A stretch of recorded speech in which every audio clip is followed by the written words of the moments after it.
I am the Lorax. I speak for the trees, for they have lung cancer. Did you know that trees can get sick? They don't get lung cancer, but you know what they do get? They get oak wilt. Some common symptoms of oak wilt are discolored leaves, curled or wilted leaves, fungal spore mats underneath the bark, and an early leaf drop. Oak wilt is a disease that causes the tree's vascular system to start transporting water, nutrients, and sugar throughout the tree. Oak wilt is caused by a fungus called Bretzelia fagacerium, and it can spread with one or two ways. One way it can spread is when sap beetles that feed off the bark of a tree pick up the spores from an infected tree and transfer it over to a healthy tree. The other way that trees can get oak wilt is when an infected tree with oak wilt touches hands with the other tree and spreads the virus, specifically the roots that the roots are touching.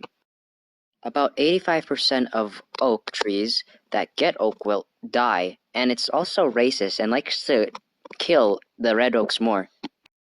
Oak wilt is not actually racist to red oaks. The only reason that red oaks die more to oak wilt is because that red oaks lack this thing called tylose, which allows trees to block out the infections from spreading to the other parts of the oak tree. Thankfully, oak wilt is not in Canada, but if it were to come here, it would have many ecological impacts, economical impacts, and aesthetic impacts on our country. Oak wilt would have a huge impact on our economy, specifically our logging industry, since it would kill many of our trees, making wood a scarce resource.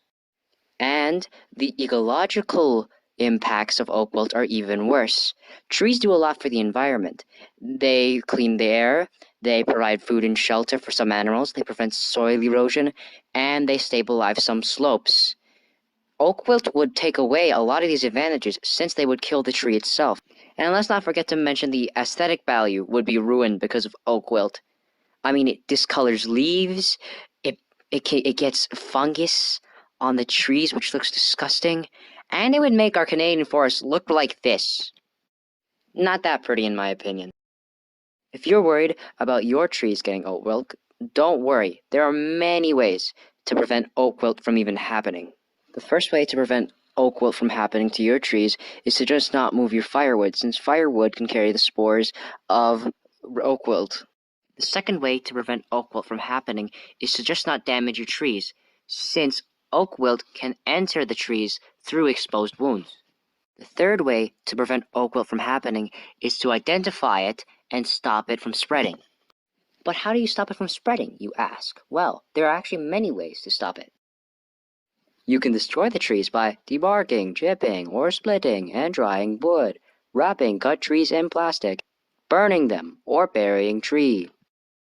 You can also stop the spread of oak wilt by separating the root connections between the infected trees and the healthy trees with a backhoe, a vibratory plow, or with earth bending. You can also just use pesticides to break up the root connections. And if your tree ever catches oak wilt, you can inject propanconazole into its vascular system, which is a fungicide that will kill it. It only works in the early stages, though. Propanconazole can also make oak trees immune to oak wilt for up to 2 years. That was my oak wilt presentation. I hope you enjoyed it. Please give me a 4+. I deserve it. And I'm gonna go to bed now because it's 1 o'clock in the morning. Thank you.